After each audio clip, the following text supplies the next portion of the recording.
परमपूज्य डॉक्टर बाबासाहेब आंबेडकर आणि सोनबा येलवे यांनी जे पाण्यासाठी सत्याग्रह आणि पाण्यासाठी जे संघर्ष केले, याच महात्मा फुलेच्या चरणावरती, सावित्रीबाईच्या चरणावरती या चौकामध्ये गेल्या 16 वर्षापासून जे समता सैनिक दलाचे आमचे मेजर आणि सर्वांचे बौद्ध समाजाचे प्रेरणास्थान सुरेशदादा गजबारे आणि त्यांची टीम दरवर्षी या ठिकाणी पानपोई, सोनबा येलवे या नावाने पानपोई या ठिकाणी नियोजन करत असतात। सर्व नांदेड जिल्ह्यामध्ये 27 लाखांच्या वर लोकसंख्या आहे, पण जी लोक या नांदेड जिल्ह्यामध्ये वेगवेगळ्या पद्धतीनं कामाला येतात, आम्ही या ठिकाणी बघतो की आज पाणी हे अतिशय महाग झालेले। नांदेडला गोदावरी नदी असताना सुद्धा आज कुठलाही माणूस बिस्लेरी शिवाय पाणी पित नाही आणि ज्यांच्याकडे बिस्लेरी घेण्याची सुद्धा परिस्थिती नसते हॉटेलमध्ये जाऊन पाणी पिण्याचा प्रयत्न करतो, पण ते हॉटेलवाले आम्हा गोरगरीब लोकांना पाणी पिऊ देत नाहीत।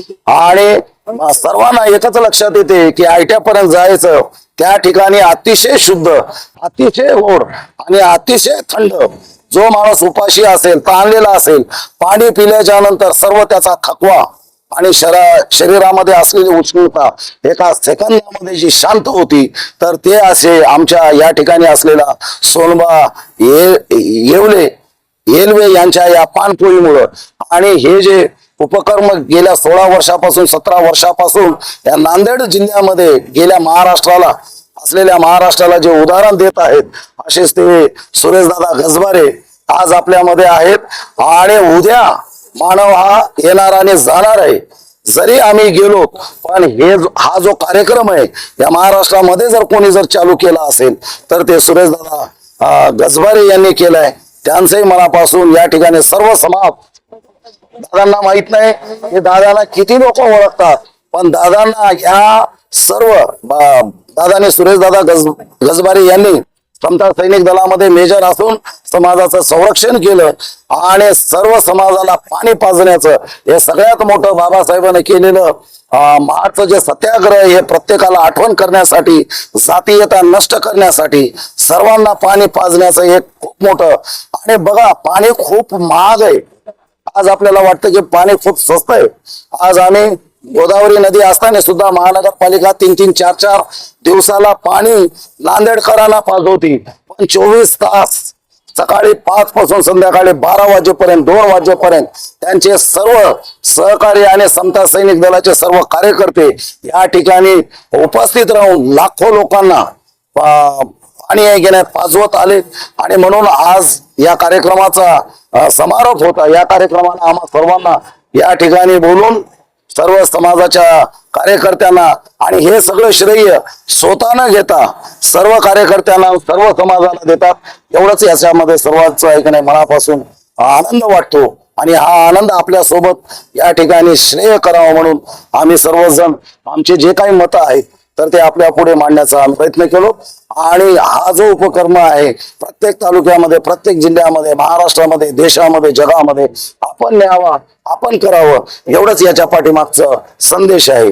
जय भीम, जय भारत, जय संविधान। आज भारतीय बौद्ध महासभा जिल्हा शाखा नांदेड या संस्थेचा मी जिल्हा उपाध्यक्ष सुरेश गजबारे। आज समता संघ दलाच्या वतीनं आम्ही जे गेली 2010 पासून या ठिकाणी सोनबा येवले या नावानं आम्ही समाजाला, संपूर्ण समाजाला या ठिकाणी आम्ही ताणल्या लोकांना पाणी पाजवतो आणि आजपर्यंत नाही लाखो लोकांनी या ठिकाणी पाणी सुद्धा पिलेलं आहे। आणि लोक आम्हाला या ठिकाणी आशीर्वाद देतात सुद्धा, कारण आपण बघितलं तर या ठिकाणी श्रीनगर ह्या भागापासून ते शिवाजीनगर या भागापर्यंत बघितलं तर रस्त्याला कुठेही हॉटेल दिसणार नाही आपल्याला। एखादा जर पायी चाललेला गरीब माणूस पायी चालत असेल तर थकून जर बसला तर त्याला पाण्यात सुद्धा इथं कुठं पिण्याची मुभा नाही इथं कुठेही। म्हणून आम्हाला हे संपूर्ण दृश्य दिसल्यानंतर आम्ही एक या ठिकाणी उपक्रम आयोजित केला की सोनबा येवले या नावाने। सोनबा येवले या नावाचा एक आम्ही या ठिकाणी यासाठी उल्लेख केलेला आहे की डॉक्टर बाबासाहेब आंबेडकरांना ज्यावेळेस पनवेल या ठिकाणी जात असताना तिथल्या नाक्यावर बाबासाहेबांना तहान लागली, त्यांनी आपल्या सहकार्यांना सांगितलं की पाणी आणण्यासाठी त्या ठिकाणी आपला सहकार्य गेल्या बाजूच्या हॉटेलमध्ये आणि तिथं पाणी आणण्यासाठी गेल्यानंतर त्या ठिकाणी की विचारण्यात आलेले पाणी कुणासाठी पाहिजे, ते डॉक्टर बाबासाहेब आंबेडकरांसाठी. तर तिथल्या हॉटेलवाल्याने त्याला नाकारल्यानंतर तिथंच एक गरीब असा लाकूड तोड्या सोनमाईवाला नावाचा जो गरीब माणूस होता, त्याने हे प्रकरण ऐकल्यानंतर तो ताबडतोब तिथून निघून गेला आणि आपल्या घरून जाऊन माठभर पाणी भरून आणला. तोपर्यंत त्या ठिकाणी बाबासाहेब निघून गेले होते. हेच आम्ही औचित्य साधून त्या ठिकाणी आम्ही इथं आम्हाला बघितलं तर समाजामध्ये आम्हाला पाणी सुद्धा पाजण्याची या ठिकाणी गुमान होती. परंतु आज आम्ही डॉक्टर बाबासाहेब आंबेडकर यांच्या आशीर्वादाने, त्यांच्या क्रमाने आज आम्ही लोकांना पाणी खूप पाजत आहोत आणि हे पाणी आम्ही अजून पुढे सुद्धा पाजणार आहोत. या ठिकाणी बरंच आम्हाला दानदाते आहेत. त्यामध्ये आमचे माधवदादा जमदाडे आहेत, आमचे मुजीभाई आहेत. या लोकांनी आम्हाला थोडं सहकार्य केलेलं आहे. बरेच लोक या ठिकाणी आम्हाला येतात आणि आम्हाला शुभेच्छा देतात. हेच बरोबर आम्हाला त्यांची हिंमत वाढते. म्हणून या ठिकाणी थांबतो. जय भीम, जय बुद्ध.